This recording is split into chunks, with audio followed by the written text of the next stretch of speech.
They said a woman's hair was her crown, so her stepmother took scissors to it at midnight and smiled. Alina Voss stood in front of the narrow mirror in her bedroom, candle in hand, staring at what remained. Uneven edges, bare neck, the cold draft from the window finding skin that had never been exposed before. She did not cry. She had learned, a long time ago, that tears were exactly what Marion wanted. Downstairs the house was quiet. The ball was in 14 hours. Cecily's gown, ivory silk, freshly pressed, hung on the door of the best bedroom. Eleanor's gown, if one could call it that, lay folded on the chair by the window. Pale gray, 4 seasons old, a dress that had belonged to a woman who was no longer alive, her mother's dress. Eleanor set the candle down, ran her fingers along the uneven line of her hair one more time. She went anyway. The night had begun simply enough. Eleanor had been asleep or close to it when she heard the door open. Not a creak, not a hesitation. Marion never hesitated. That was the thing about her stepmother that Eleanor had come to understand over 8 years. The woman did not act out of anger. She acted out of calculation. Anger made mistakes. Marion did not make mistakes. "Sit up," Marion had said. Eleanor had obeyed. Not out of fear, she had moved past fear somewhere around her 15th year, but because resistance with Marion always cost more than compliance. That, too, she had learned. The candle Marion carried threw long shadows across the room. In her other hand, the sewing scissors, silver-handled, ordinarily kept in the downstairs parlor. Eleanor looked at the scissors, then at her stepmother's face. Marion was smiling. "Your hair has been unmanageable for weeks," she said, moving behind Eleanor with the ease of someone performing a perfectly routine task. "I've been meaning to tidy it. Tomorrow is not the right day to look unkempt." "Tomorrow," Eleanor said carefully, "is the Ashworth ball." "Exactly." Marion gathered Eleanor's hair in one hand, dark, thick, falling past her shoulder blades. First impressions matter enormously. The scissors opened. Eleanor stared straight ahead at the wall. She did not flinch when she heard the first cut, did not make a sound through the second or the third. She focused on the wallpaper, a faded pattern of climbing roses that she had memorized over years of sitting exactly here, being told exactly what she was and was not. The roses had once been pink. Now they were the color of old dust.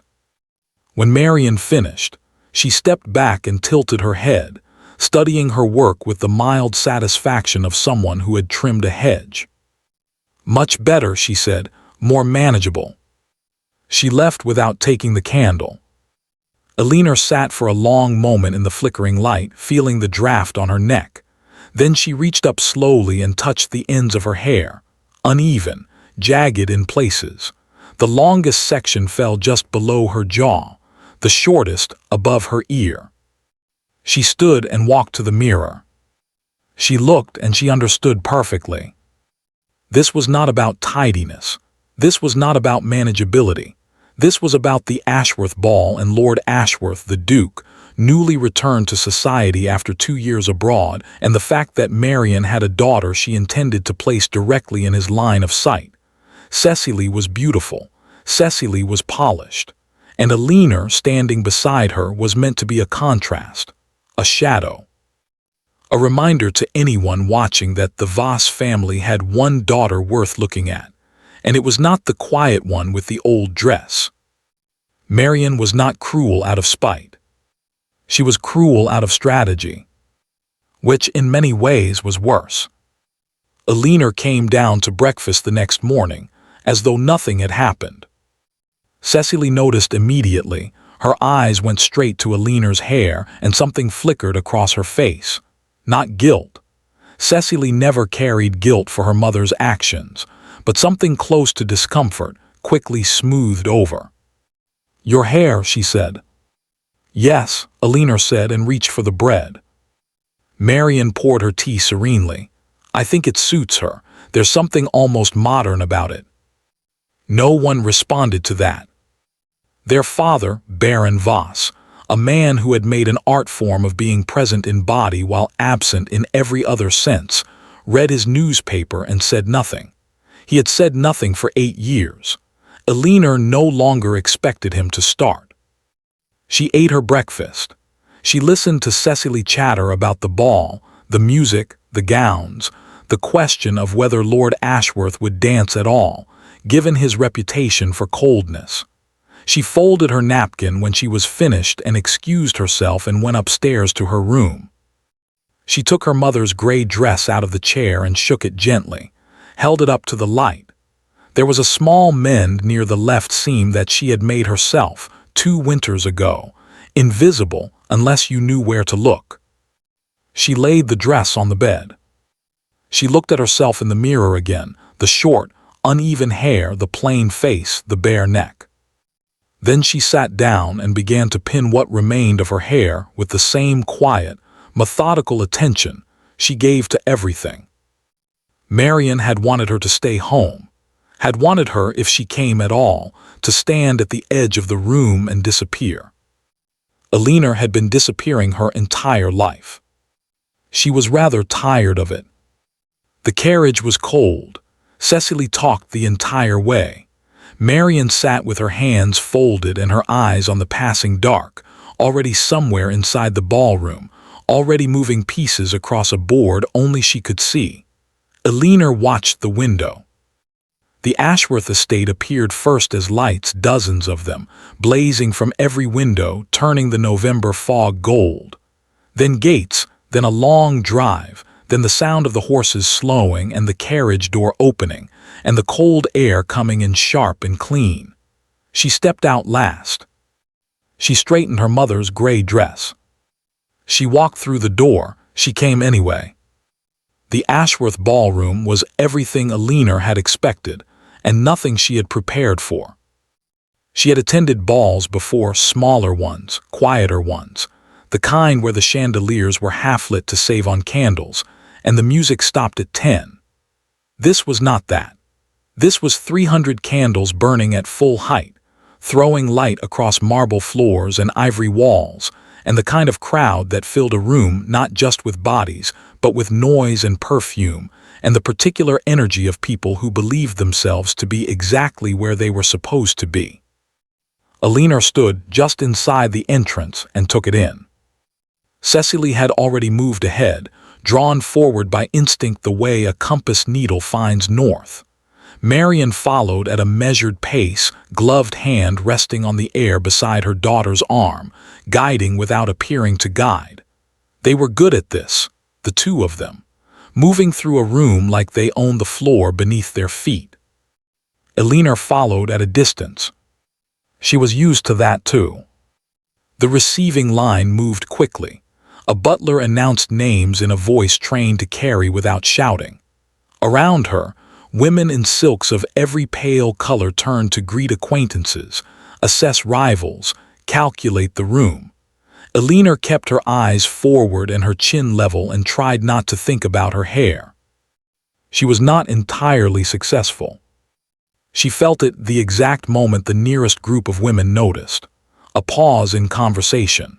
Then a resumption, slightly lower in pitch, with the particular quality that meant the conversation had changed subject and the new subject was standing within earshot. She caught one phrase clearly, cut it herself perhaps, and then she was past them, and she fixed her gaze on the far end of the room and kept walking. What she did not do was reach up and touch her hair. She had promised herself that in the carriage, whatever happened tonight, she would not reach up and touch her hair. The Duke was not where she expected him to be. She had assumed, from everything she had heard, that Lord Sebastian Ashworth would be stationed near the front of the room, doing the social work expected of a host, performing the rituals of welcome with the mechanical competence of a man raised to them. Instead, she found him, after several minutes of careful observation, standing near the far window at the edge of the room. Not hiding. Ashworths did not hide in their own ballrooms, but apart, watching the room with an expression Alina could not quite read from this distance, not boredom, not hostility, something more like patience, the patience of a man waiting for the evening to be over. He was taller than she had imagined, dark-coated as most of the men were, but he wore it differently, less like a costume, more like armor he had forgotten to take off. His face was sharper than the portrait in the society papers, which had softened him. In person, there was nothing soft about him. She looked away before he could catch her staring, or so she thought. Cecily made her approach within the first half hour. Alina watched from beside the refreshment table, not hiding, she told herself, simply standing somewhere useful, as her stepsister crossed the room with the careful casualness of someone who had rehearsed the crossing. A mutual acquaintance provided the introduction. Cecily curtsied at exactly the right depth, smiled at exactly the right warmth, and said something that made the women around her laugh. The Duke smiled. It was a polite smile. The smile of a man who had been smiling politely at things for 30 years and had grown very efficient at it. He did not ask her to dance. Cecily's smile did not waver. She was too well trained for that, but Alina, who had been watching Cecily's smiles for 8 years, saw the microscopic adjustment, the slight recalibration. The smile stayed, but the certainty behind it shifted. Marion, watching from across the room, saw it too. Her eyes moved a quick, sharp sweep, and found Alina at the refreshment table. Alina picked up a glass and looked elsewhere. It was 20 minutes later when she felt it. Not a sound, not a touch, simply the particular sensation of being watched steadily, deliberately, without any attempt at concealment. Alina had spent enough of her life being looked at sideways, in quick glances, in the peripheral way people looked at someone they were discussing, that she had developed a precise sensitivity to it. This was different. This was direct. She turned. The Duke was looking at her from across the room. Not a glance, not an assessment. He was simply looking, with the same patient attention he had given the room earlier, except now the room had narrowed to one point, and that point was her, and he did not look away when she caught him. Alina held his gaze for 2 seconds, 3, then turned back to the refreshment table and set her glass down with great care. Her heart was doing something unreasonable. She ignored it. She heard the conversation stop before she understood why. It moved in a wave, the way sound moved in large rooms when something shifted, a ripple of reduced noise spreading outward from a single point. Alina looked up. The Duke was crossing the room. Not toward Cecily, who stood 20 feet to Alina's left and had clearly reached the same conclusion as every other person watching, because Cecily's chin had lifted slightly in preparation for the approach. Toward Alina. The ripple of quiet reached the women nearest her. One of them, she did not know her name, only her expression, looked from the Duke to Alina and back again, with the rapid calculation of someone updating a ledger in real time. Alina did not move. He stopped in front of her. Up close he was more tired-looking than she had expected, not unwell, but carrying something. The way men looked when they had been competent in difficult circumstances for a very long time. He bowed, correctly, precisely, with none of the exaggeration that younger men sometimes used to perform their own charm. "Miss Voss," he said, she curtsied, "Your Grace." A beat of silence. Around them the room had resumed its noise, but at a lower register and with considerably more attention directed at this corner of it. "I believe the next dance is a waltz," the Duke said. It was not a question, but it was not quite a statement either. There was something in the pause after it that left space, genuinely, for a refusal. Alina noticed that. She filed it away. "I believe it is," she said. "Would you do me the honor?" Alina looked at him for a moment. She was aware of Marion at the edge of her peripheral vision. She was aware of Cecily, who had gone very still. She was aware of approximately 40 people in the immediate vicinity who were no longer pretending not to watch. "Yes," she said, "thank you." He offered his arm, she took it, the music began. Alina had danced with perhaps a dozen men in her life, at the smaller, quieter balls with the half-lit chandeliers. She knew the steps. What she was not prepared for was the simple physical fact of being led by someone who danced as though he had opinions about it, not showy opinions, not performative ones, but a kind of quiet authority, a slight pressure at the right moment, an adjustment so small she almost didn't notice it until she realized she was moving exactly as she should be. For the first 30 seconds she said nothing. He said nothing. Then, "Why are you doing this?" She had not planned to ask it. She asked it because the question had been sitting in her chest since he crossed the room, and it was either ask it or spend the entire dance pretending it wasn't there. He looked down at her. Something shifted in his expression, not surprise exactly, more like recognition. "Because you came anyway," he said. Alina said nothing. The chandeliers moved above them, or they moved beneath the chandeliers. She could not quite tell, and around the edge of the floor she was aware of faces watching, of fans raised in front of mouths, of Marion standing very still with an expression Alina had never seen on her before. Uncertainty. The dance ended.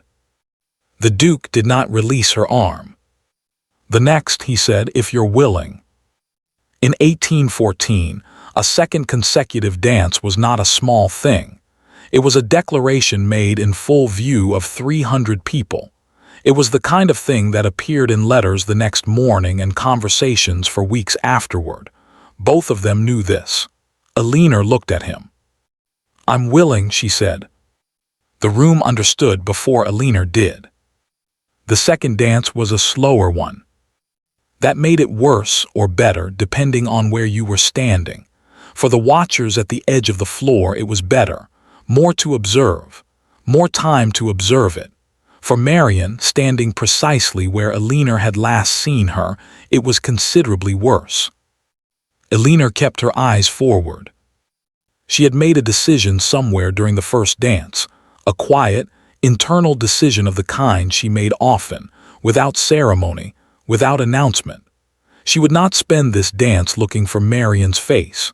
She would not spend it calculating consequences or constructing explanations, or preparing the careful neutrality she would need to wear on the carriage ride home. There would be time for all of that. There was only so much time for this. "You're not what I expected," the Duke said. His voice was low, not conspiratorial, simply calibrated to the distance between them rather than the room around them. Alina found she appreciated that. "What did you expect?" she asked. He considered it. She noticed that about him he did not answer quickly. He answered when he had something to say. "I'm not sure exactly. Something easier to read, perhaps." "I've been told I'm difficult to read." "By whom?" "People who preferred I was easier." Something moved at the corner of his mouth. Not quite a smile. The suggestion of one, like a word almost said. "And what did you expect," he asked, "of tonight?" Alina thought about the gray dress laid out on the bed, about the scissors, about Marion's serene face in the candlelight. "Less," she said simply. He looked at her. "Less," he repeated. "I came expecting less. I find that useful." "Useful." "When things turn out to be more than expected," she said, "it helps to have started with less. The surprise is cleaner." He was quiet for a moment. The music moved around them unhurried. "That is either very wise," he said, "or very sad." "It can be both," Alina said. "Most useful things are." At the edge of the ballroom, Marion was recalculating. She was good at it, recalculating. It was, in many ways, her primary skill. The world presented itself to Marion as a series of arrangements, and when one arrangement failed to hold, she did not panic. She revised. What she was seeing now required significant revision. The Duke had asked Alina in the gray dress with the ruined hair for a second dance. Had asked, not been asked. Had crossed the room with a purposefulness that half the room had witnessed and the other half would hear about before the evening was out. The second dance was still in progress, and already Marion had caught 3 separate women watching Alina with the particular attention reserved for people who had unexpectedly become interesting. She had meant to make Alina forgettable tonight. She appeared to have achieved the opposite. Marion's eyes moved to Cecily, standing with a small group near the far wall. Cecily was smiling and talking and giving every appearance of being entirely unbothered, which meant she was bothered enormously. Cecily had her mother's talent for surfaces. Marion looked back at the dance floor. The Duke was saying something. Alina was listening, that specific quality of listening she had, very still, very focused, that Marion had always found quietly irritating, like being read by someone who never shared their conclusions. It's one night, Marion told herself, 2 dances. Men did inexplicable things at balls. It meant nothing. She smoothed her gloves. She smiled at the woman beside her, who had just made a remark about the weather. She revised her plan for the morning. The second dance ended. Alina stepped back and curtsied. The Duke bowed the same precise, unexaggerated bow as before. Around them, the room resumed its ordinary patterns. Couples moving off the floor, new ones forming, the orchestra shifting its pages. The ordinary machinery of a ball reasserting itself over the small disruption of the last 20 minutes. Except that people were still looking. Alina was aware of it in the way she was aware of most things, quietly, peripherally, without allowing the awareness to show on her face. A woman near the refreshment table who had laughed at her hair an hour ago was now watching her with a different expression entirely. 2 men she didn't recognize were talking behind their programs. Near the entrance, she saw a young woman lean to her companion and say something behind her fan. She had come in as a curiosity. She was leaving as something else. She was not entirely sure how she felt about that. Miss Voss. She turned. The Duke had not moved far. May I bring you something from the refreshment table? It was such an ordinary thing to say, so deliberately ordinary, after the extraordinary public fact of what had just happened, that Alina almost smiled. Thank you, she said. Yes. He went. She stood where she was and breathed and allowed herself just for a moment to feel the strangeness of the evening. The cold draft on her neck, the gray dress, the chandeliers, the way he had said because you came anyway as though it were the most logical answer in the world and she had not known what to do with it and still didn't. She reached up. She touched her hair. She caught herself and lowered her hand. He returned with 2 glasses and stood beside her, not in front of, which again she noticed, which again she filed away. Most men position themselves opposite, facing you, the better to be looked at. He stood at an angle, both of them facing the room. You don't enjoy these, she said. It wasn't a question. A slight pause. What makes you say that? You were standing at the window when I arrived. You're standing at the edge now. You attend, but you find a wall. He looked at her sidelong. Most people assume I'm surveying the room. You were, but that's not why you were at the wall. He was quiet for a moment. No, he said, it isn't. Obligation, she said. Yes. To the estate, the title, the expectation that you host and are seen hosting and perform the, she paused, searching for the word. Performance, he said. Yes. He looked at his glass. You do that very quickly. Do what? See things. Alina said nothing. Downstairs in the carriage, in approximately 2 hours, Marion would be waiting. The gray dress would smell of candle wax. The scissors would be back in the parlor, silver-handled, innocent. I've had practice, she said. Something crossed his face, a flicker of something more than polite interest. He opened his mouth. "Your Grace." They both turned.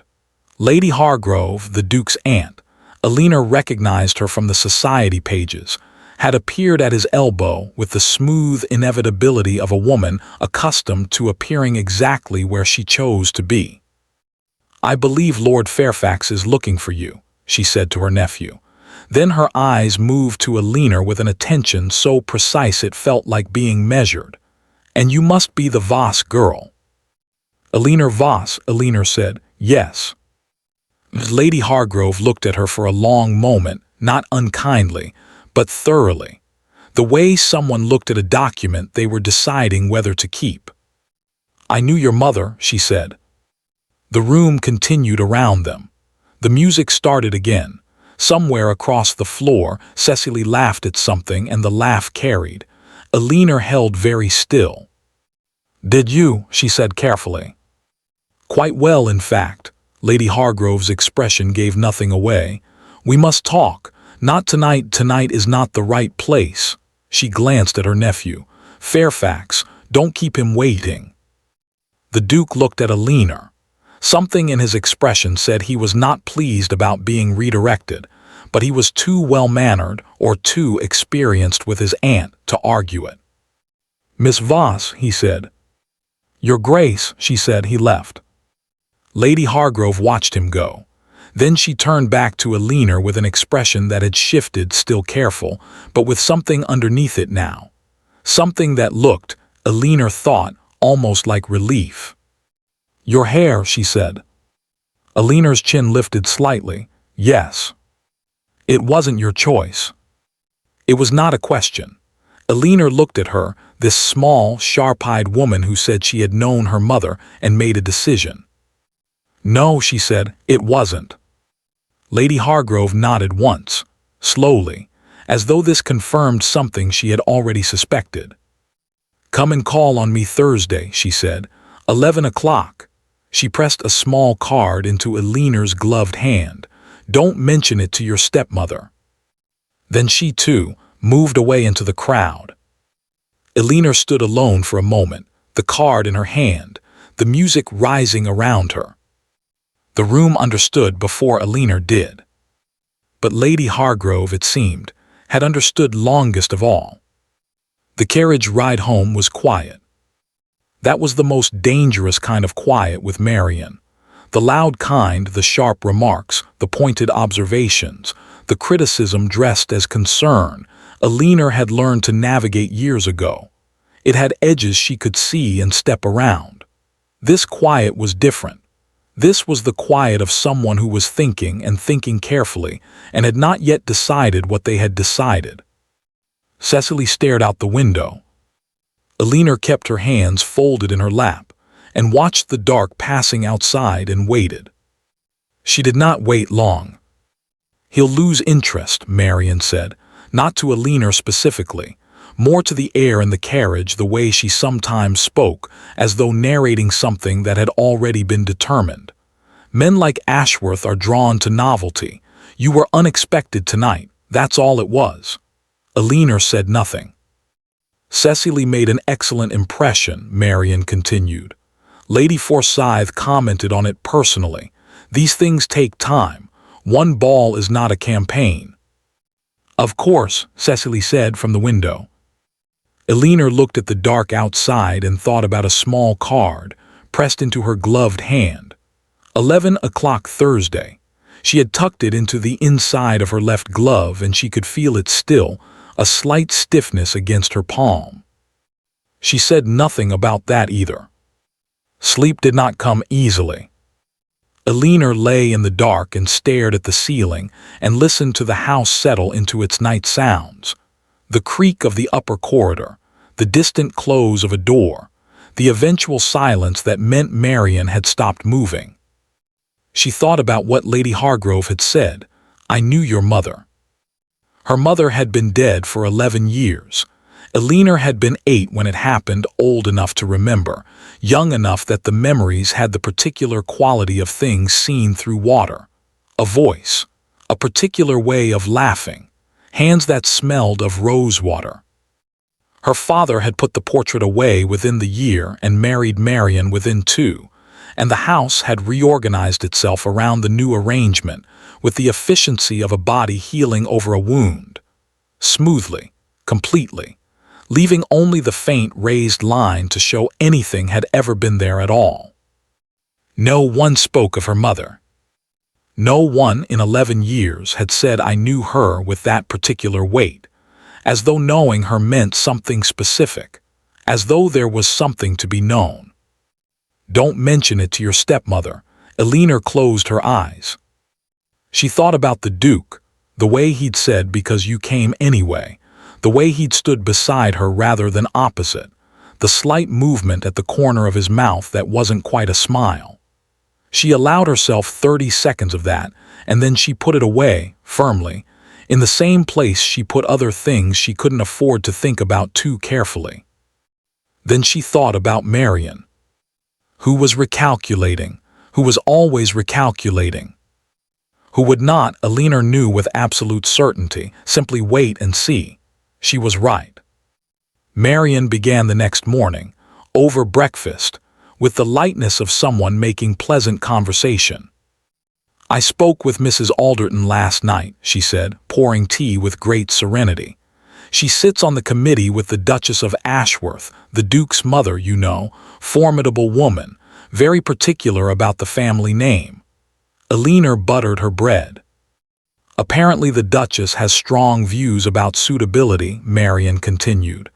Given the Duke's position, the estate, the title, one understands, of course, these old families must be careful. Of course, their father said, from behind his newspaper. Eleanor ate her bread and said nothing. She mentioned, Mrs. Alderton, that the Duchess has been making inquiries about various young women in the county. Marion set down the teapot. Naturally, with a son who will need to marry well. He danced with Eleanor, Cecily said. A brief silence. It was the first time Cecily had mentioned it directly. Marion smiled. The particular smile that meant the ground was very solid beneath her feet, and she was not concerned in the slightest. He danced with several women, she said. Eleanor simply had the advantage of being unexpected. Men find novelty briefly interesting. She looked at Eleanor with an expression of such perfectly constructed gentleness that a stranger would have found it difficult to locate the blade inside it. I wouldn't read too much into it, darling. I'd hate for you to be disappointed. Eleanor looked at her stepmother. How kind, she said, thank you. That afternoon, while Cecily practiced piano and their father dozed in the study, Marion paid 3 calls. Eleanor knew about 2 of them.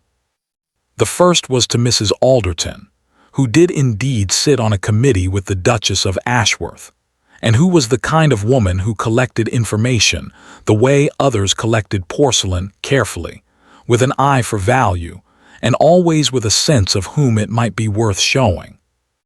The second was to Lady Forsyth, who knew everyone. The third, Eleanor, did not know about until much later. What Marion said, in the pleasant, concerned, carefully modulated voice she used for these occasions, was this, that she worried about Eleanor, that it pained her to say it, she loved the girl as her own, naturally, but there were things the right people ought to know for everyone's sake. The instability, for instance. Small episodes, nothing dramatic but concerning over time. A tendency toward obsession. A certain difficulty with reality, particularly regarding her understanding of her own position in society. She mentioned Eleanor's mother. Not directly. Marion never did anything directly, but in the way of someone letting a word fall into water and watching the ring spread, a reference to that side of the family, a carefully unfinished sentence, a sorrowful pause. One hates to say it, but one would hate more for a family like the Ashworths to be caught unaware. By evening, the words were moving through the county's social network with the quiet efficiency of water finding cracks. By the following morning, they had reached the Ashworth house. The Duke was in the library when his mother found him. He was reading, or attempting to read. He had, in fact, been attempting to read for the better part of an hour with limited success, because his mind kept returning to a gray dress and a direct gaze, and the particular quality of a conversation that felt, unusually, like being spoken to rather than performed at. His mother entered without knocking. She never knocked. The Duchess of Ashworth was a small woman who took up a great deal of space. She had the same sharp facial structure as her son, softened neither by age nor by disposition, and she moved through rooms the way she moved through most things, as though their primary purpose was to arrange themselves around her. She sat. She looked at her son. "The Voss girl," she said. Sebastian set his book down. "Two dances," his mother said. The whole room saw. "I'm aware. I've had 3 separate accounts of it this morning. 3, Sebastian, before 11 o'clock. Also not surprising." His mother looked at him with the expression she reserved for situations she found tiresome but necessary. "I have heard some things about the girl's background, her mother's family." "From whom?" "From several people I trust."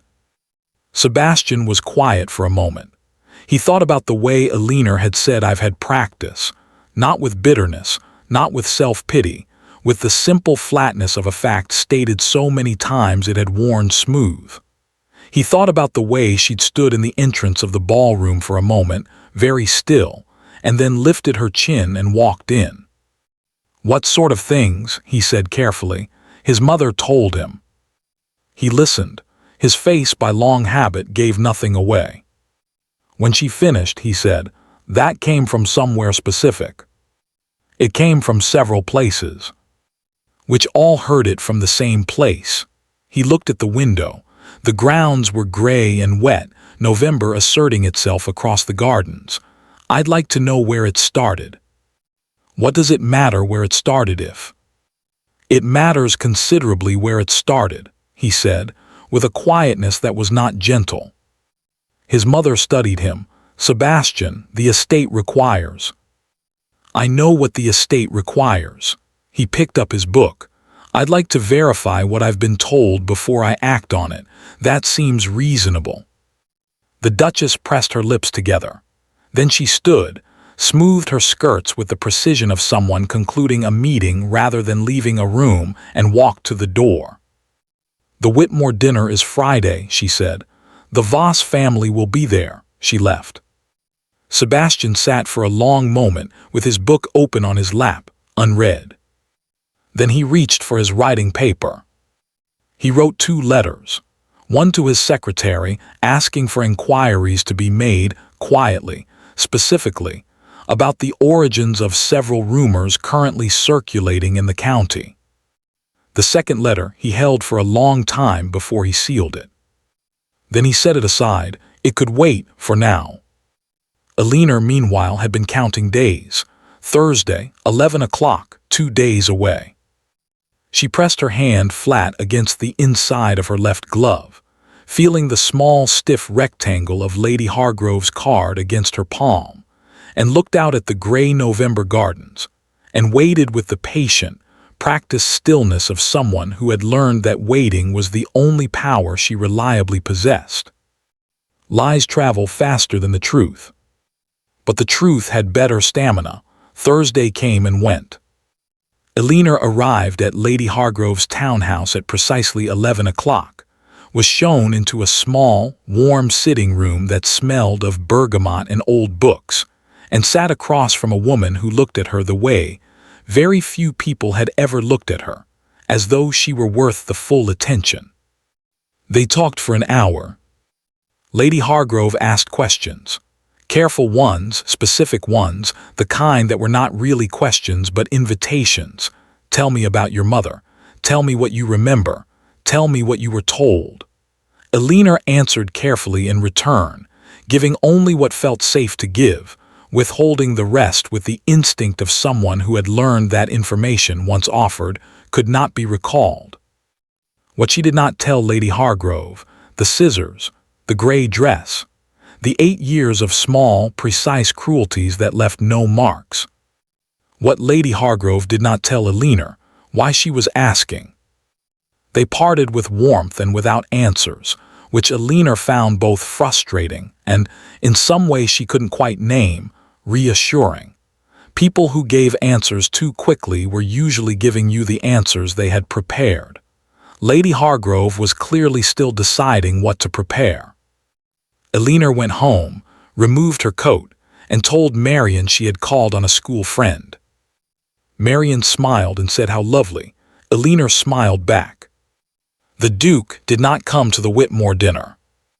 He sent his apologies, a prior engagement, entirely unavoidable, his regrets to the host.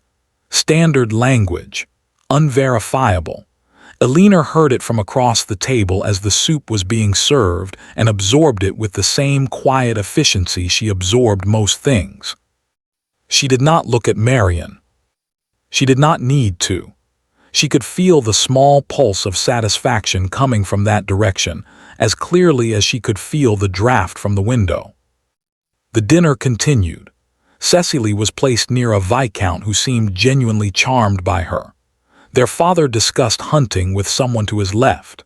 Alina ate her soup and answered questions when asked and smiled when appropriate and thought about nothing in particular, which was a skill she had developed over years and found extremely useful. Afterward in the carriage, Marion said nothing. That was a different kind of quiet than before. Before, it had been the quiet of calculation. This was quieter still, the quiet of someone who believed they had already won and were simply waiting for the board to catch up. Alina looked at the dark outside and kept her hands very still in her lap. The following week, no invitation came from Ashworth House. The week after that, none either. Alina had not expected one, or had told herself she hadn't, which was not quite the same thing but served the same function. She went about her days with the same routine she had always had. The morning tasks, the household accounts that Marion nominally oversaw but Alina actually managed, the afternoons with her books in the small upstairs room that got the best light, the occasional calls and dinners that made up the quiet machinery of their social life. She did not go to balls. There were 2 in those 2 weeks. Marion attended both with Cecily. Alina was not invited to come and did not ask to. She told herself she did not mind. She was not entirely convincing. It was at the 3rd ball, a larger one, a county affair at the Pembridge estate, that she saw him again. She had not intended to be there. Marion had included her at the last moment, with the studied casualness of someone who had calculated that excluding her entirely was beginning to look deliberate. Alina had put on the gray dress. She had only the gray dress and one other, a blue one that was marginally newer and gone. She saw the Duke from across the room. He saw her at the same moment. She knew this because she had been watching, and she saw the exact instant his eyes found her, a fractional pause in whatever he was saying to the man beside him, a stillness so brief it would have been invisible to anyone not specifically watching for it. Then he looked away. And he did not look back. Alina stood very still for a moment. Then she moved to the edge of the room, found a wall, and stood beside it with her glass and her expression and the practiced blankness that had served her so well for so long. Of course, she thought, it was one night. She had known this. She had told herself this carefully and repeatedly in the 2 weeks since the Ashworth ball. She had constructed the argument with great thoroughness. 1 evening, 2 dances, a conversation that had felt like more than it was because she was not accustomed to being spoken to directly. She had been novel. He had been curious. Novelty faded. Curiosity moved on. She had known all of this. Knowing it, she found, did not particularly help. She watched him because she could not entirely stop herself. He moved through the room with the same contained energy as before, the sense of a man present in body while reserving some essential part of himself. He danced once, with a woman Alina didn't know, with the competent politeness she recognized. He spoke to several people. He did not seek out Cecily, which Marion would note and factor in. He did not seek out Alina. 3 times during the evening their paths brought them near enough that acknowledgement was unavoidable. Each time he bowed correctly, said her name, moved on. Each time she curtsied, said your grace, watched him go. Correct, proper, utterly impenetrable. She was fluent in distance, had been reading it her whole life, in her father's newspaper-shielded face, in Marion's smooth surface, in the particular way people looked through you when they had decided you were not worth looking at. She knew what distance looked like when it was chosen. This was chosen. She just didn't know why. At home that night, she sat at her small desk by the window for a long time without lighting the candle. The simplest explanation, she told herself, was the most likely. He had inquired further into her background and found it wanting. Her father's finances, which were not good, the lack of dowry, the family's diminished position. These were real considerations for a man like Ashworth. She had never been a serious prospect. She had been, as Marion said, a novelty. She should be grateful the lesson had come at the cost of 2 dances and nothing more. She should be grateful. She pressed her fingers against the edge of the desk and breathed slowly in the dark. She had been packing a little. Not seriously, not with any plan, nothing decided, but in the absent, preparatory way she sometimes packed when she felt something ending. A few books rearranged. The small box of her mother's things, lifted out and looked at and put away again. The gray dress folded. She had learned this long ago. Things ended. Circumstances changed. Marion's house was not permanent, had never been permanent. She had known since she was 12 that she would one day have to leave it, and had simply never found the direction to leave toward. She was used to leaving. She just hadn't, this time, expected to mind quite so much what she was leaving behind. She had told herself she would not go to Lady Hargrove's again without an invitation. The invitation came on a Tuesday, 4 days after the Pembridge ball. A short note, in handwriting that was decisive without being hurried. Come Thursday, I have something to tell you, come alone. Alina read it twice. Then she folded it and placed it not in her glove this time, she had learned, but in the spine of the book on her nightstand, pressed flat between pages she had already memorized. She did not tell Marion she was going. She told her she was calling on the school friend again. Marion smiled. How lovely, she said again. Alina smiled back again. Thursday, she thought. Whatever Lady Hargrove had to tell her, whoever had started the rumors, whatever had changed the Duke's expression from that fractional warmth to this careful nothing, she would hear it, and she would decide what to do with it. She was tired of being the last to know things about her own life. She was tired of packing without a direction. She was tired in the most fundamental sense of less. The sitting room smelled of bergamot again. Alina had noticed that about Lady Hargrove's house. It smelled the same every time, with the consistency of a place that had been exactly itself for a very long time and had no intention of changing. There was something steadying about that. Alina, whose life had been reorganized twice before she turned 10, found she was more susceptible to steadiness than she had realized. Lady Hargrove was already seated when Alina was shown in. Tea was laid. The fire was higher than last time. Alina sat. Lady Hargrove looked at her for a moment, the same thorough, measuring look as before, and then said, I'm going to tell you several things. Some of them will be difficult to hear. I'd ask you not to interrupt until I've finished. Alina set her teacup down. All right. Your mother and I were friends for 14 years, Lady Hargrove began. From the season she came out until the year she died. I was with her when she met your father. I was at their wedding. I was the first person she wrote to when she knew she was expecting you. A brief pause. I was also the person she wrote to in the last year of her life when she began to be frightened. Eleanor kept very still. "Frightened of what?" she said carefully. "Of what would happen to you," Lady Hargrove said, "if something happened to her." The fire shifted. Outside, the November wind moved against the window with a sound like breathing. "Your mother was not a foolish woman," Lady Hargrove continued. "She was perceptive and she was practical, and she understood your father clearly, perhaps more clearly than he understood himself. She knew he would not manage well alone.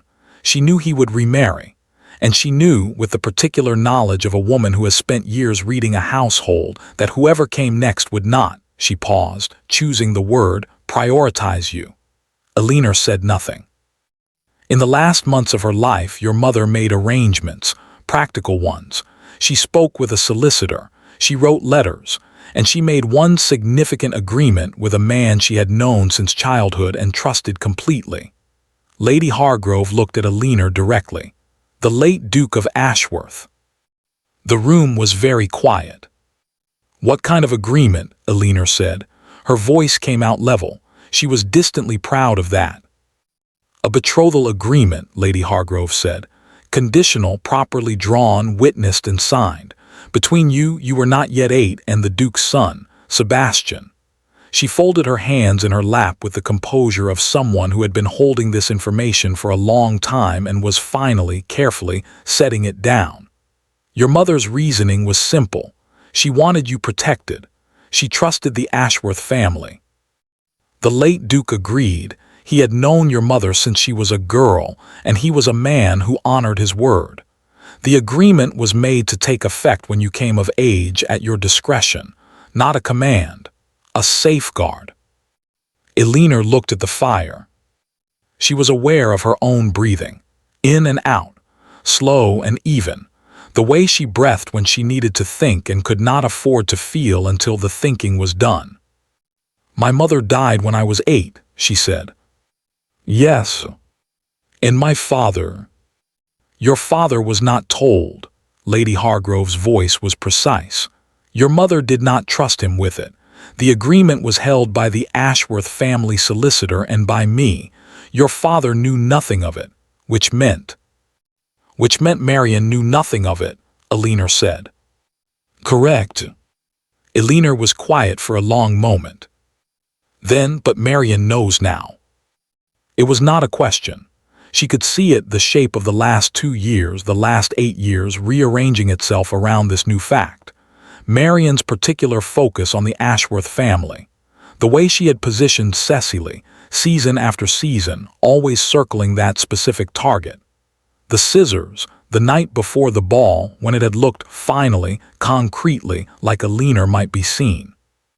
Marion hadn't been afraid of Eleanor being seen. She had been afraid of Eleanor being recognized. "When did she find out?" Eleanor said. "Approximately 18 months ago." Lady Hargrove's expression tightened slightly, the first crack in her composure. "My solicitor retired and transferred his files. There was a regrettable lapse in discretion. I believe Marion became aware of the agreement through a clerk who was not as careful as he should have been." "And she said nothing." "She said nothing. She simply moved." Lady Hargrove looked at Eleanor with something that was not quite an apology but carried the weight of one. "I did not know she had found out until the night of the Ashworth ball. When I saw you walk in and I saw her face," she stopped. "I understood then what the last 18 months had been." Eleanor sat with that for a moment. 18 months. Cecily's 3 failed seasons, which Eleanor had watched from the edges, the careful engineering of every social occasion, the positioning, the management. Not, as Eleanor had assumed, simply a mother's ambition for her daughter. Prevention. Marion hadn't been trying to win. She had been trying to stop Eleanor from winning something she didn't even know she was playing for. "The agreement," Eleanor said, "is it still valid?" "Legally, yes. It was properly drawn, but—" Lady Hargrove paused. "It was designed to be used at your discretion. It cannot compel either party. It gives you a claim, not a guarantee. And the Duke—" another pause, more careful— "the Duke does not yet know the full truth of it." Eleanor looked up, What does he know? He knows the agreement exists. His father told him years ago, but briefly, in the way of something that might one day become relevant. He was not given the details. He was told only that there was a document and that the Voss family was connected to theirs by more than acquaintance. Lady Hargrove's mouth pressed together briefly. What he does not know is what Marion has been saying about you. Alina went very still. What has she been saying? Lady Hargrove told her. Alina listened to all of it, the instability, the episodes, the careful unfinished sentences about that side of the family. The implication dropped like a stone into still water, and she felt, moving through her in a slow, quiet wave, something she very rarely allowed herself. Anger. Not the sharp, reactive kind, the deep kind. The kind that had been building for 8 years in a house where she was listed below the horses in the emotional accounting, in a gray dress, with scissors taken to her in the dark. The kind that did not make noise, the kind that lasted. He believed it, she said. His mother believed it, and she told him. Lady Hargrove looked at her steadily. I do not know the full extent of what he believes. I know that he has been making inquiries. I have it from 2 sources that he sent his secretary to look into certain matters. That suggests he is not simply accepting what he was told. But he withdrew. He was cautious. There is a difference. From where I was standing, Alina said quietly, it looked the same. Lady Hargrove was silent for a moment. Yes, she said, I imagine it did. The tea had gone cold. Alina looked at it and did not pick it up. She was thinking about a document, signed when she was not yet 8, by a mother who had known she was running out of time and had tried, in the ways available to her, to leave something behind that would hold. She was thinking about a woman who had smelled of rosewater and laughed in a way Alina could almost but not quite remember, who had understood, clearly and without illusion, what was coming, who had tried to build her daughter a door. And Marion, finding the door, had spent 18 months bricking it up. The document, Alina said, where is it now? With me, Lady Hargrove held her gaze. It has always been with me. Your mother gave me the copy. The Ashworth solicitor holds the original. And you're telling me this now because I should have told you sooner. Lady Hargrove said it simply, without deflection. I waited. I told myself you were not yet ready, that the timing was not right, that I needed to be certain of certain things before I spoke, all of which was true, a pause, and none of which is the whole truth. The whole truth is that I was cautious about reopening something, about what it might cost you if it failed. Alina looked at her. What changed? She said. You walked into the Ashworth ballroom, Lady Hargrove said, in your mother's dress with your hair cut to the jaw, and you did not flinch. Something moved across her face, old grief perhaps, or its cousin. Your mother would have done exactly the same thing. I looked at you and I thought, she's ready. She has been ready for years. I was the one who wasn't. The fire crackled. Outside, the wind had quieted. Alina sat in the bergamot-scented room and looked at her hands in her lap, bare. Today, she had forgotten her gloves and thought about all the things she had not known about her own life. The document, the agreement, the 18 months of Marion's silent, surgical campaign, the Duke who had withdrawn not from disinterest but from she did not know exactly what. Caution, Lady Hargrove said. Uncertainty. She thought about what she would do with all of this. She thought about the Duke's face, not the careful nothing of the Pembridge ball but the earlier one, the fractional warmth, because you came anyway. She thought about Marion's scissors and her mother's hands, and the small stiff rectangle of a card pressed against her palm. She made a decision. Not loudly, she never did anything loudly, but with the particular finality of someone who had been waiting, without knowing they were waiting, for a long time. I'd like to see the document, she said. Lady Hargrove reached into the writing desk beside her chair. She had, Alina realized, already had it out. It was 6 pages, handwritten, in a script Alina didn't recognize the solicitors, presumably, with 2 signatures at the bottom of the final page. One she didn't know. One she did. Her mother's handwriting. She had seen it only twice before, on the inside cover of a book she had kept hidden, and on the back of a small portrait Marion didn't know about. She knew it immediately. The particular slope of it, the way the letters connected. She read every word of the 6 pages carefully, twice. Then she set it down on her knee and sat quietly for a moment. Marion knew about this, she said, and her response was scissors. Yes. Because if I had gone to the ball unremarkable, and he had never looked twice, the document would have remained irrelevant. Yes. She wasn't trying to humiliate me. Alina's voice was very even. She was trying to prevent a specific outcome. She was afraid. Terrified, Lady Hargrove said quietly. I think she has been terrified since the moment she found out. Alina looked at the document in her lap, at her mother's signature. She had tried to build her daughter a door. Marion had spent 18 months trying to seal it. Alina folded the document carefully and looked up. What happens now, she said, is my choice. Yes, Lady Hargrove said, it always was. Marion hadn't been cruel out of spite. She had been terrified. Which, Alina thought, as the carriage carried her home through the gray November afternoon, was almost enough to make her feel sorry for her. Almost. Alina did not act immediately. This was deliberate.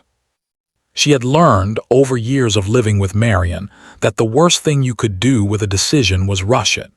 Marion was fast, quick to assess, quick to move, quick to seal exits before you knew they were exits. The only way to beat someone who moved fast was to move slowly and precisely, from a position they hadn't anticipated. So Alina went home. She ate dinner. She listened to Cecily talk about a new bonnet. She helped their father find his reading glasses, which were on his head. She said goodnight to Marion with a warmth that was entirely convincing because she had had 8 years of practice. She went to her room. She sat at her desk in the dark. And she thought carefully, completely, without rushing, about what she wanted. Not what she was owed. Not what the document said she could claim. What she actually wanted, if she were honest with herself, stripped of all the practical calculations and the careful management, and the habit of wanting less so that less could not disappoint her. She sat with that question for a long time. The answer, when it settled, was quiet and clear and slightly terrifying. She wanted the door her mother had built. Not because it was her right. Not because Marion had tried to brick it up and some part of her wanted the satisfaction of watching those bricks come down. Because she had stood in a ballroom in a gray dress with her hair cut to the jaw, and a man had crossed the room and said, "Because you came anyway." And for the first time in a very long time, she had felt like someone who was worth crossing a room for. She wanted to find out if that was real. The rest, the document, the agreement, the confrontations that were coming, was simply the architecture. The door was something else. She lit her candle. She began to write. The letter she wrote was not to the Duke. It was to Lady Hargrove, and it said 3 things. That she had decided to act, that she would need Lady Hargrove's support in one specific matter, and that she wanted it done before the end of the week. Lady Hargrove's response came the next morning, delivered by hand before breakfast. 2 words, "Come Thursday." What happened on Thursday was this. Lady Hargrove sent a note to her nephew, not a request, because Lady Hargrove did not make requests of people she had known since they were in short coats, informing him that she required his presence at 11 o'clock on a matter of some importance. The Duke arrived at 10:58. Alina was already there. She had chosen the blue dress, the marginally newer one, and done her hair with the same careful attention she had given it the night of the ball. She was sitting by the window when he was shown in, and she watched his face make the rapid series of adjustments that very controlled people made when surprised, the fractional pause, the reassembly, the expression settling back into its trained surface. He looked at her. She looked at him. "Miss Voss," he said. "Your Grace."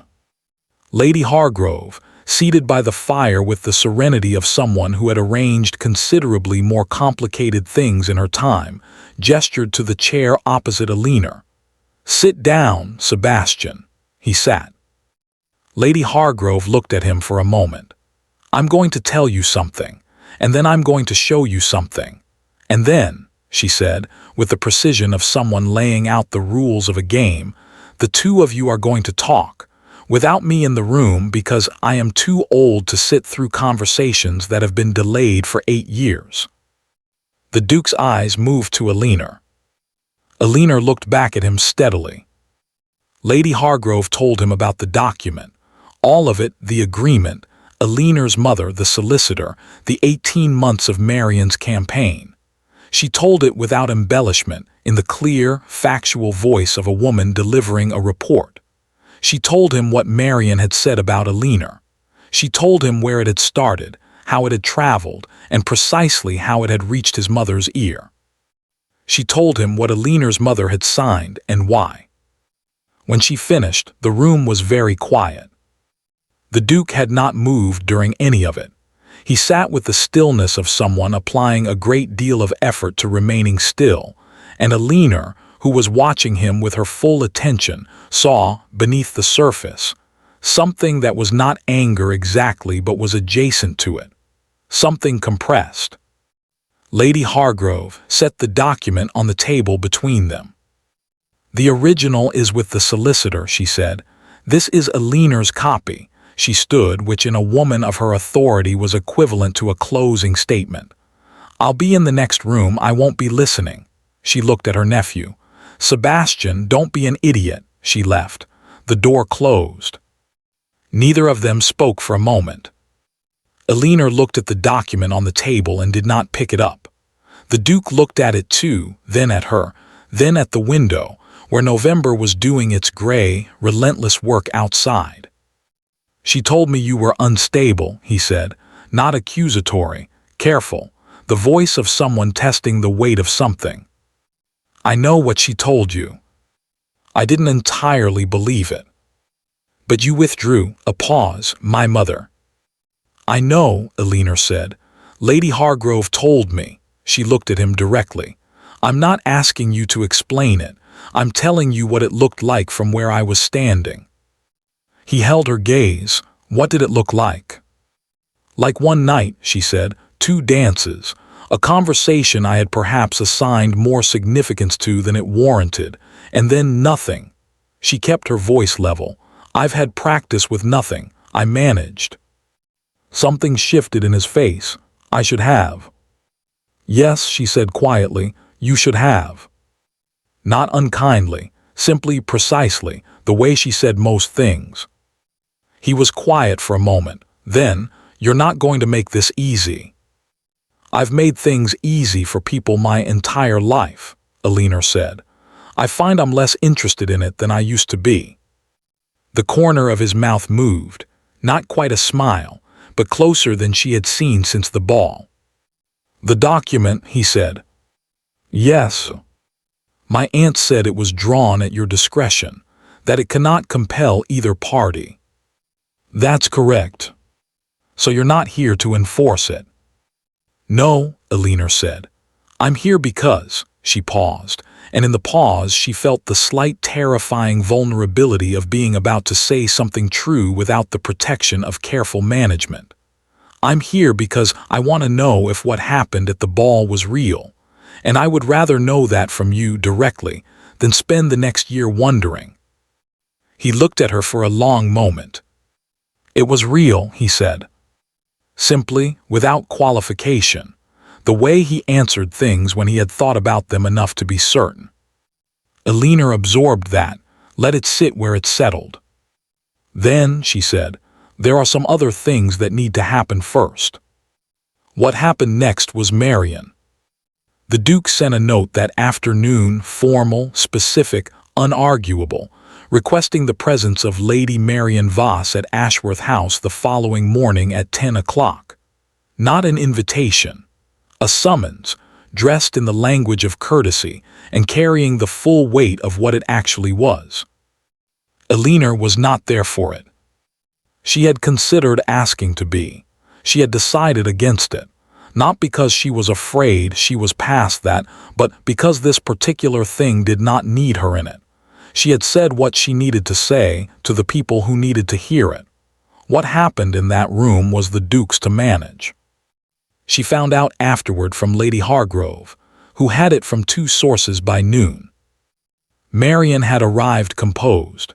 She had remained composed for approximately the first 4 minutes, which was how long it took the Duke to make clear that he knew specifically, precisely, and completely what she had done and where it had started and how far it had traveled. Then the composure had shifted. She had tried 3 approaches, Lady Hargrove said. Denial first, brief, because he had documentation. Then justification, I was protecting my daughter, any mother would, which he had allowed her to finish before he laid out, quietly and without raised voice, exactly what protecting her daughter had required destroying. Then, finally, silence. The silence lasted a long time. She didn't apologize, Lady Hargrove said. No, Elinor said, she wouldn't. She wept. Elinor looked at her tea. Her daughter, Lady Hargrove said carefully, was in the carriage. Cecily. She hadn't known the full extent of it. Lady Hargrove's source said the girl's face when she understood.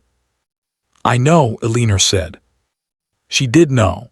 She could see it precisely, Cecily's face doing what it did when something could not be smoothed over. The composure failing. The thing underneath it, which Elinor had always suspected, was not as hard as the surface suggested. Marion had done it for Cecily. That did not make it right. But Elinor understood it, with the particular understanding of someone who had spent 8 years watching a woman love one child, with a ferocity that had no room in it for anything else. She was quiet for a moment. Is Cecily? She'll be all right, Lady Hargrove said. She's Marion's daughter, she knows how to manage. Elinor nodded. She was in the small upstairs library, the one with the best light, when she heard the carriage return. She did not go down immediately. She finished the page she was reading, which she did not take in at all, and then she set the book aside and went downstairs. Marion was in the hall removing her gloves. Her face was composed, of course it was always composed, but there was something underneath the composure that Elinor had never seen there before. A kind of tiredness, not physical, something older.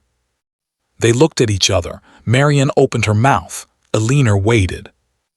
Whatever Marion had prepared to say, she did not say it. She closed her mouth, looked at Elinor for a long moment with an expression Elinor could not entirely read.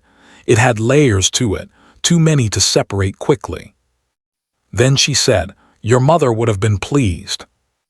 She walked past Elinor up the stairs and closed her bedroom door. Elinor stood in the hall for a moment.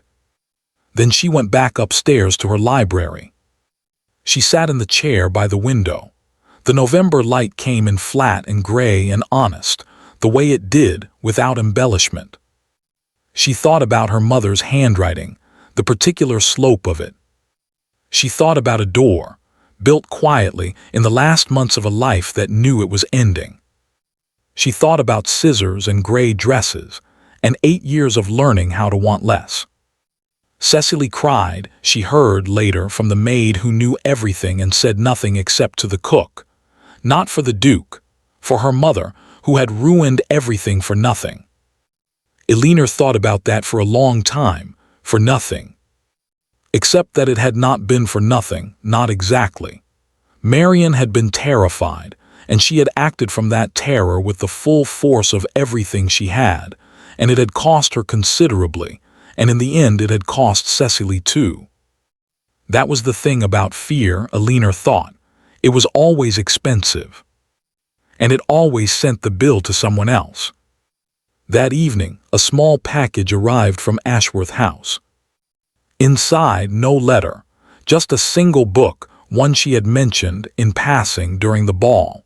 A history of botanical illustration, which she had said she had been trying to find for 2 years. She held it for a moment.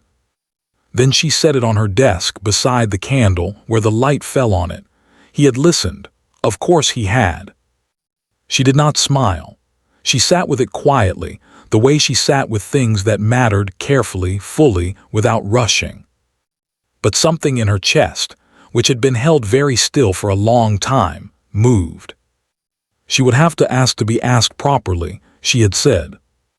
He was, she suspected, already thinking about how. December arrived without ceremony. The county shifted into its winter patterns, fewer balls, more dinners, the social calendar condensing into smaller, more deliberate gatherings. Fires burned higher. Carriages moved faster through the cold. People retreated into their houses and their habits and the particular comfort of things that had not changed. Aliner's house had changed considerably. Not loudly, nothing in that house had ever changed loudly, but in the way of furniture slightly rearranged, the weight distribution of every room subtly altered. Marion was still there, still composed, still managing the household with her precise and tireless efficiency. But something had gone out of her. The particular quality of attention she had always directed at Aliner, the watchfulness, the calculation, the constant low hum of management, was gone. She looked, Aliner thought, like someone who had been carrying something for a very long time and had finally, not entirely voluntarily, set it down. They were not warm with each other.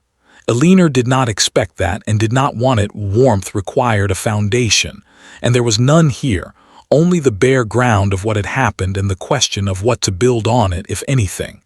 But the edges had changed. The scissors were in the parlor where they belonged. The gray dress hung in Aliner's wardrobe without comment. Cecily was quieter. Aliner watched her sometimes across the dinner table, the careful surface, the practiced smile, the occasional moment when the surface slipped and something younger and less certain showed through. She thought about saying something. She thought about it several times. One evening she did. It was after dinner in the small sitting room, while Marion was writing letters and their father was elsewhere. Cecily was at the window with her embroidery, not embroidering. Aliner sat down beside her. Cecily did not look up. "I know you didn't know," Aliner said, "the full extent of it." A long pause. Cecily's hands were still on the embroidery. "I knew some of it," she said finally.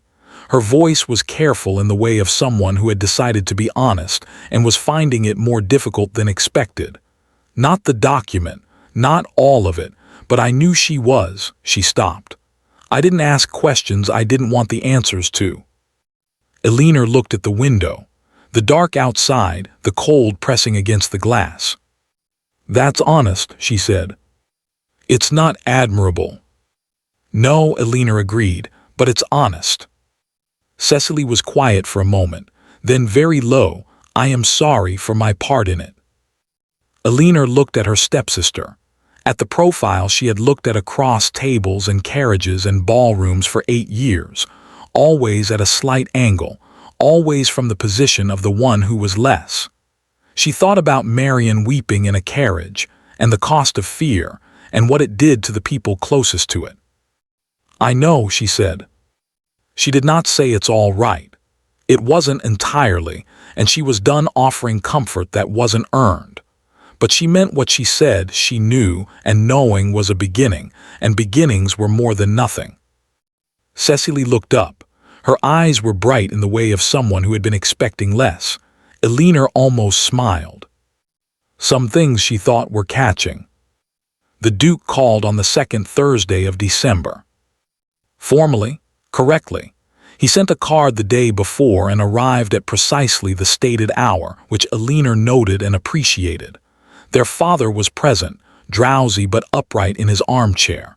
Marion sat with the composed stillness of a woman who had reorganized her expectations and was managing the reorganization with dignity. The Duke sat. Elinor sat across from him. They talked about nothing consequential in the way of formal calls, navigating the social forms with the mutual awareness of two people who had already moved past them and were simply observing the requirements before getting to the actual point. He asked about her reading. She asked about his estate. Their father made 2 remarks about hunting. Marion poured tea with perfect serenity. After 40 minutes, the Duke stood and took his leave, correctly and without haste. Elinor walked with him to the hall, which was within the bounds of propriety. In the hall, with the butler at a diplomatic distance, he turned to her. "The Granthams are hosting a dinner Friday," he said. "I would like very much to escort you if you're willing." Elinor looked at him. "A dinner," she said. "Yes. Not a ball." "I thought," he said, with the careful precision she had come to recognize as his version of gentleness, "that we might try something quieter first. Given that the last time we were in a ballroom together, it caused approximately 3 weeks of difficulty." "4," Elinor said. "4," he conceded. "I apologize for my part in that." "You were cautious." "I was too cautious. There is a difference." She looked at him for a moment. He held her gaze with the same steadiness he had brought to everything, no performance, no exaggeration, simply the fact of his full attention directed at her, which she was finding still slightly disorienting in the best possible way. "Friday," she said. "Yes, thank you." He nodded, something in his expression, not the almost smile, something more than that. The butler opened the door. The cold December air came in, sharp and clean. "Miss Voss," he said. "Your Grace," she said. He left. Elinor stood in the hall for a moment, feeling the cold and the quiet and something else, something that did not have a precise name but felt, she thought, like the specific sensation of a door opening. The dinner was unremarkable and entirely remarkable. 12 people, a well-laid table, the ordinary conversation of a December evening in the county. Elinor sat 2 places from the Duke, which was close enough and far enough, and they talked across the table with the ease of people who had already done the difficult talking and had arrived somewhere on the other side of it. She noticed how he listened. She had noticed it at the ball, but here, in a smaller room, it was more visible. The way he gave his full attention to whoever was speaking, without the social performance of it, without the slight calculation that most people brought to listening at dinner parties. He was simply there.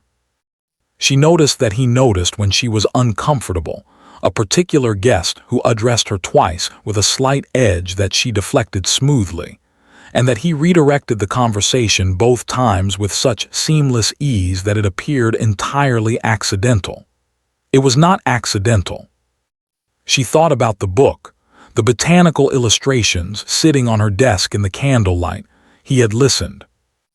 After dinner, in the brief time before carriages were called, he found his way to where she was standing by the fire. "Well," he said low for her alone. "Well," she agreed. "Better than a ball." "Considerably." A pause. The fire was warm. Around them the party continued its unhurried conclusion, coats being fetched, good nights being said, the ordinary beautiful machinery of an evening ending well. "Elinor," he said.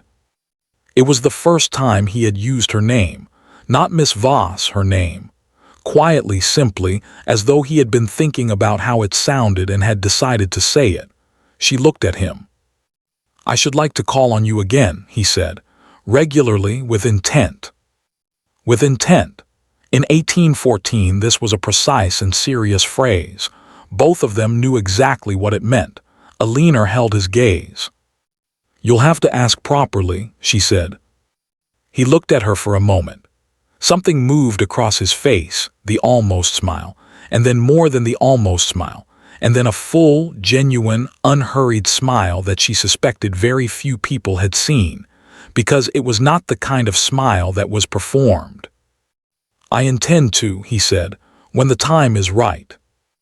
"And when will the time be right?" He considered it, genuinely, in the way he considered everything. "When you're certain," he said, "not of me. You can be uncertain of me for as long as you like, when you're certain that you want to find out." Eleanor looked at the fire for a moment. She thought about wanting less, about the specific discipline of it, the way she had constructed it over years, brick by careful brick, because wanting more had always cost more than she could afford. She thought about coming anyway. She thought about doors. "I'm already certain of that," she said quietly. He was still for a moment. Then I'll ask properly." "Good. Soon." "I'm not going anywhere," she said. And she meant it, not as reassurance, not as compliance, but as something she had decided in the small upstairs library with the best light, sitting in the November flat honesty of it. She was not going anywhere. For the first time in a very long time, she didn't want to. He called on her father the following Tuesday. The conversation lasted 20 minutes. Eleanor was in the library and heard nothing of it, which was both correct and agonizing in equal measure. She read the same paragraph 4 times and absorbed none of it. She looked at the window. She looked at the door. She looked at the botanical illustrations on her desk. She heard the study door open, footsteps in the hall. Then her father appeared in the library doorway, vague, blinking, with the expression of a man who had just been required to pay attention and had managed it adequately. "The Duke would like a word with you," he said. Eleanor set her book down. She stood. She straightened her dress, the blue one, which she had worn because she had known he was coming and had permitted herself that small vanity without apology. She walked to the door. Her father moved aside, and she went into the hall, and the Duke was there. He was holding his hat. He looked not nervous exactly, but with the quality of someone who had prepared thoroughly and was now operating on something beyond preparation. The hall was empty. The butler had vanished with the tact of the well-trained. Her father had retreated. The Duke looked at her. She looked at him. He got down on one knee. He did it without theater, without preamble, with the same unadorned directness he brought to everything. And he asked, properly, as promised, with words she would remember exactly for the rest of her life, and which are, perhaps, better kept between the two of them.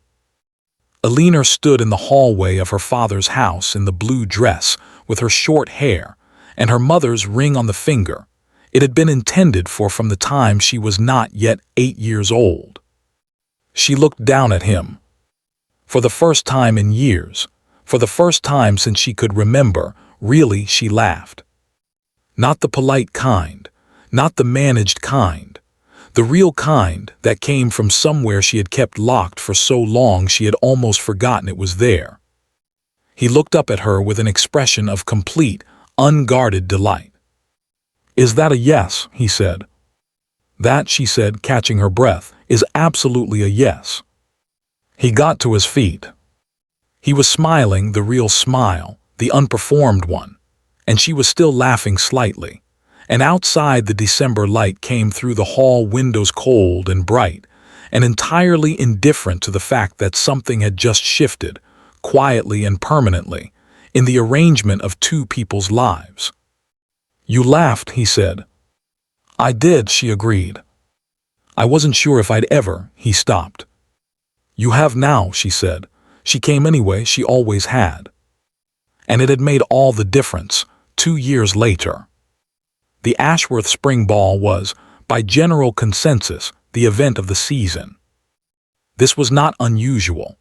Ashworth balls had always been the event of the season by virtue of the house, the grounds, the orchestra that the late Duke had imported from Vienna 30 years ago, and which his son had seen no reason to replace. What was unusual this particular spring was the guest list.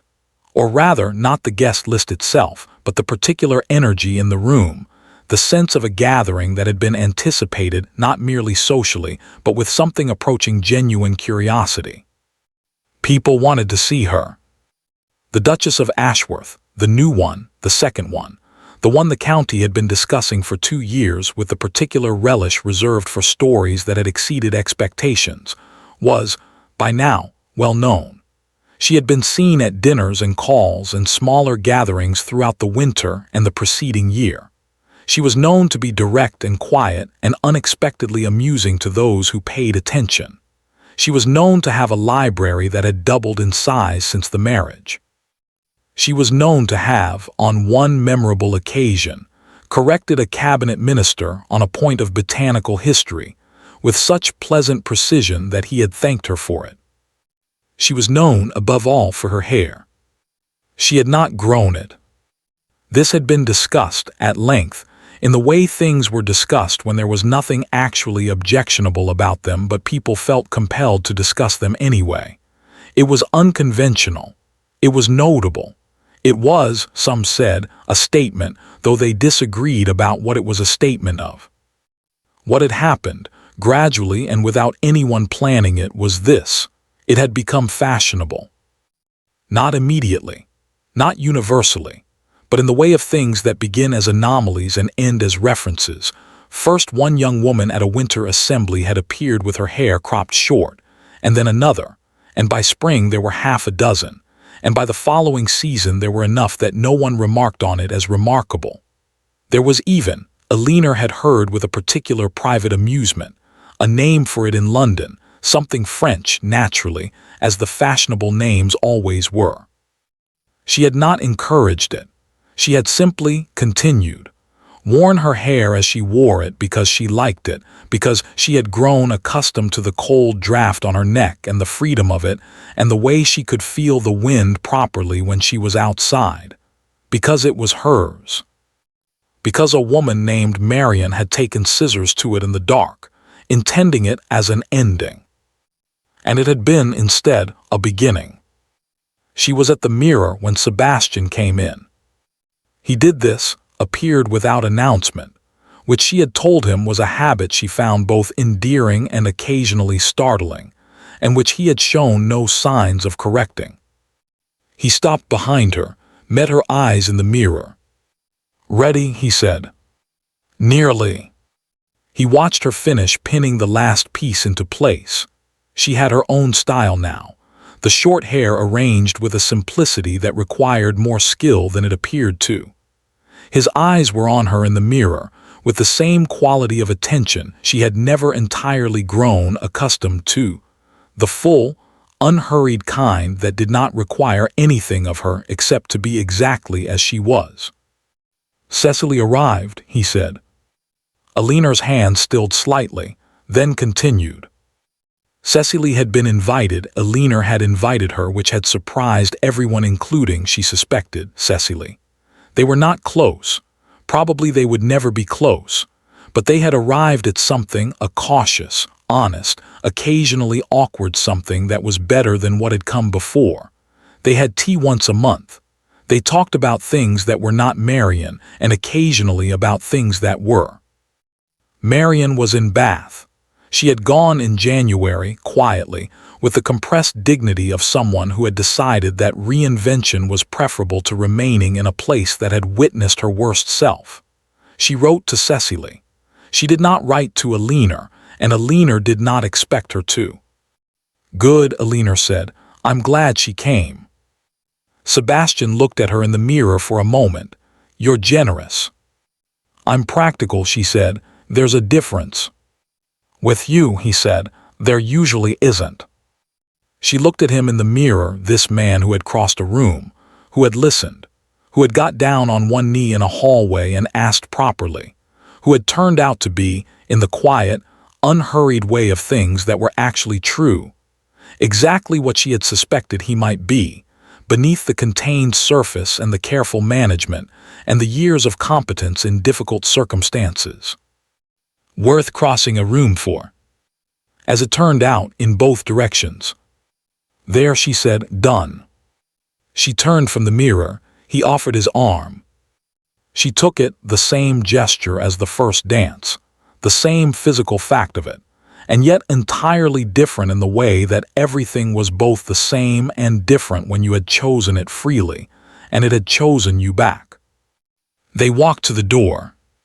Sebastian, she said, if anyone asks about my hair tonight, I'll tell them it's fashionable. It is fashionable. Enormously, he agreed. You started it. I didn't start it. He looked at her sidelong, the almost smile, which she had catalogued now in all its variations and still found she liked best of all his expressions. You came anyway, he said. That started most things. Alina considered that. Outside the door, the ballroom was full, 300 candles, the Vienna orchestra, the ordinary extraordinary machinery of an evening that had been anticipated. The county assembled, Cecily somewhere in it. The future, arranged around them like furniture in a room they had chosen together. She thought about a gray dress and a narrow mirror and a candle held in a cold room at midnight. She thought about scissors. She thought about her mother's handwriting, the particular slope of it, the way the letters connected on the last page of 6, signing a door into existence for a daughter she was leaving behind. She thought about wanting less and the long discipline of it, and the morning she had stood in a hallway in the blue dress and laughed, really laughed for the first time in years. She went anyway. She always had. She stepped through the door. The ballroom opened before her, light and warmth and music, and the 100 small faces turning toward her with the particular attention of people who had heard the story and wanted to see how it had ended. Like this, she thought, it ended like this.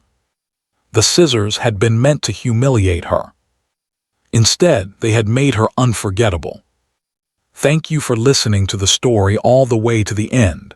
If you enjoyed it, don't forget to subscribe, leave a like, and tell us which city you're listening from.